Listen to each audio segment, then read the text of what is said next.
নবীজি বলেছেন, আমি এসেছি পৃথিবীতে শিক্ষক হিসেবে। নবীজি যখন পৃথিবীতে আগমন করেছিলেন মক্কার মর্ময় প্রান্তরে, তখন পৃথিবীর মধ্যে একটা সবচেয়ে অসভ্য জাতি ছিল আরব জাতি। হানাহানি, মারামারি, কাটাকাটি ছিল, ন্যায় বিচার ছিল না। আল্লাহর একত্ববাদকে ভুলে গিয়ে মানুষ অগ্নি পূজায়, পাথর পূজায়, পাহাড় পূজায় লিপ্ত ছিল। মানুষকে হত্যা করা ছিল নিত্য নৈতিক ব্যাপার। মেয়েদের কোনো সম্মান ছিল না। কন্যা সন্তান হলে জীবন্ত কবর দিত। এই যখন অবস্থা, তখন ত্রাণকর্তা হিসাবে, বিশ্বের শিক্ষক হিসাবে আবির্ভূত হয়েছিলেন নবী মুহাম্মদুর রাসূলুল্লাহ সাল্লাল্লাহু আলাইহি ওয়াসাল্লাম।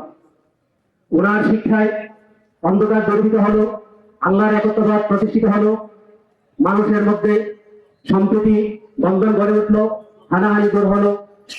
সেই শিক্ষকের প্রতিনিধি আমি বলি, এখন যারা আমরা শিক্ষক হিসাবে বিভিন্ন প্রতিষ্ঠানে শিক্ষাদান করি। ফুল ফোটার চেয়ে ফুল ফোটানোর কাজটা অনেক কঠিন।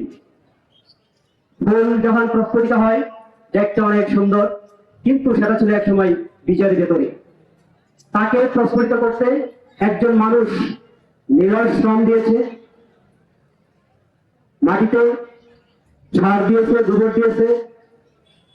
তখন মাটিতে বপন করার পর এটা উদ্ভিদ আকারে বড় হয়েছে, ফুল দিয়েছে এবং আশপাশটাকে সৌন্দর্যমণ্ডিত করেছে। তেমনি প্রত্যেকের মানুষের ভেতরে একটা সম্ভাবনা থাকে, যেটা থাকে সুপ্ত, যাকে আমরা বলি সুপ্ত প্রতিভা, হিডেন ট্যালেন্ট যাকে বলা হয়। এই সুপ্ত প্রতিভার বিকাশের কাজটা করে একমাত্র শিক্ষক।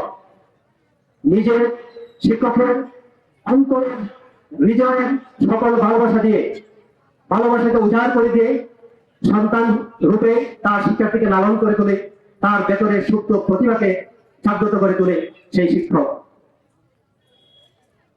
সংগত কারণে বক্তব্য দীর্ঘায়িত করতে পারছি না, বলার ছিল অনেক।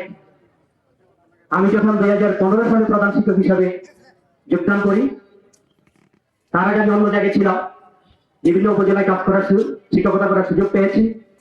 বাবু শশাঙ্ক রায় চৌধুরী বেবি 2017 সালে প্রধান শিক্ষক হিসাবে জয়েন করে আমাদের সাথে কাজ করার সুযোগ হয়েছিল। ওনার সাথে কাজ করেছি, ওনার সান্নিধ্য পেয়েছি। চমৎকার একজন মানুষ বাবু শশাঙ্ক রায় চৌধুরী।